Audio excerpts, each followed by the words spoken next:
এই শিমু, হ্যাঁ, এত রাতে কি করছো তুমি রান্না করে? এখন রাত বাজে কয়টা তাই আগে বলো তো। এখন রাত বাজে প্রায় 1টা। এই যে রান্না করতেছে কি রান্না করছো? গরুর মাংস। বা এত সুন্দর করে রান্না কবে শিখলে? অটোমেটিক। তো এত রাত্রে রান্না করার কারণ কি? তুমি এটা কালকে চলে যাবো, কালকে তোমার 7 সকালে বিদায় দিতে হবে। তো এখন না রান্না করলে তো আমি উঠে সকালে রান্না করে সময় পাবো না। তো সকালে একবার উঠে রান্না করলে তো হয়তো। না, সকালে রান্না করতে গেলে লেট হয়ে যায়, যদি রান্না ভালো হবে না দ্রুত রান্না করতে গেলে, এই জন্য সকাল সকাল রান্নাটা করে দিচ্ছি, মানে রাতে রান্না করছি। সকাল সকাল রান্না করছে, এখন বাজে রাতে কয়টা বাজে? রাত বাজে 1টা 15।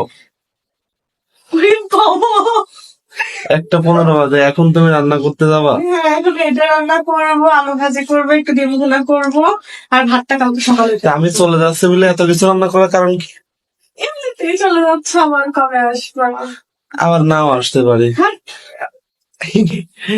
তো ঠিক আছে, খারাপ লাগতেছে, তোমার ছাড়া কখনো এরকম ভাবে থাকি নাই, গিয়ে 2 বছর 1.5 বছর হয়ে গেল আমি আলাদা থাকছি এখন।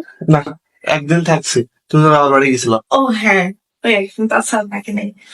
তো যাই হোক, তাহলে রান্না করো, দেখি কেমন কেমন হয়। হয়েছে রান্নাটা? রান্না তো দেখতে মাশাআল্লাহ অনেক সুন্দর লাগছে, বাট এখন খাইতে কেমন হবে আমি জানি না।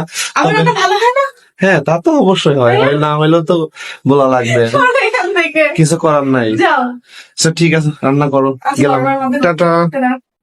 সকালবেলা ঘুম থেকে ওঠার পরে ভাইয়া চলে এসছে আবিরটা নিতে, বাট কেন জানি আমার এই মোমেন্টটা এনজয় করছি, আমরা যদিও অনেক অনেক হাসি ঠাট্টা করছি, বাট এই মোমেন্টটা কেন জানি আমার অনেক খারাপ লাগছিল, কজ এভাবে কখনো আবিরের সাইডে থাকা হয় না, যতই হোক 3-4 দিন, বাট তারপরে একটা টেনশনও কাজ করে যে একা একা অত দূরে যাচ্ছে, যদিও ভাইয়া আছে তারপরও আমি নেই, আমার একটা টেনশন কাজ করতেছে, প্লাস এভাবে ওরে ছাড়া আমি কখনো থাকি নাই, আম্মুদের পাশে যখন যে মাঝে মধ্যে থাকি তখনও সারাদিনে ওখানে যেয়ে থাকে, নাইলে রাতের বেলা যাই, বাট একেবারে মানে পার্মানেন্টলি চলে যাচ্ছে 2-3 দিনের জন্য, হয়তো বা আবার আসার পর আবার 1 মাসের জন্য চলে যাবে, কেন জানি আমার প্রচন্ড খারাপ লাগছিল যে না গেলেও পারতো, হয়তো বা না গেলেও হইতো, বাট কিছু তো করার নেই, যাইতে তো হবে। তো যাই হোক, করে একটু ভালো মন্দ বুঝ দিয়ে যে সাবধানে যাবা, যে আমারে জানাবা, আমারে নক দেওয়া, সবকিছু বুঝ টুঝ দিয়ে ওরে বিদায় দিচ্ছিলাম, যদিও হাসি মুখে ছিলাম, তারপর অনেক খারাপ লাগছিল। তো যাই হোক, কিছু করার নাই, আজকে ভিডিওটা এই পর্যন্ত, আল্লাহ হাফেজ।